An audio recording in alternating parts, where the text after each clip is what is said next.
la boue grise d'un rivage incertain, où l'esprit s'agite et s'enfonce, se tapit une ombre incolore qui ignore l'audace et la ferveur.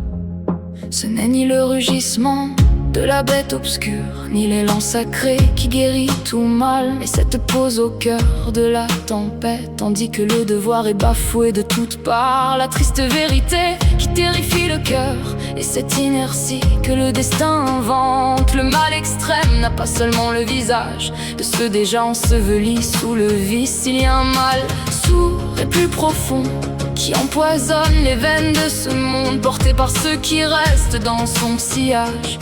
Sans choix, sans voix, ce sont les armes suspendues à un fil qui ignorent l'exil du courage des gens nés sans étendard, qui craignent la lumière et le crépuscule. Ils ne sont pas bons, le bien est épreuve, c'est une blessure qui devient amie, mais ils ne sont pas vraiment mauvais non plus, car le mal absolu requiert une pensée.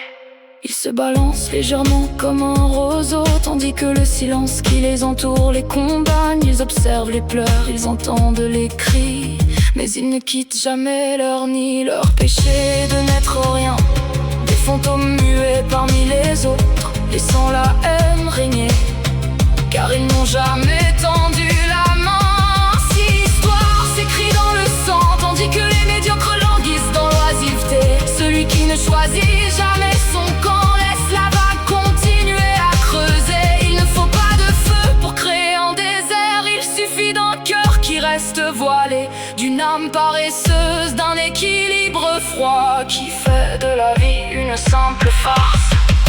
Le monde s'effondre sous le poids de ceux qui n'ont jamais allumé de feu, et dans leur refus d'être humain, ils laissent un vide en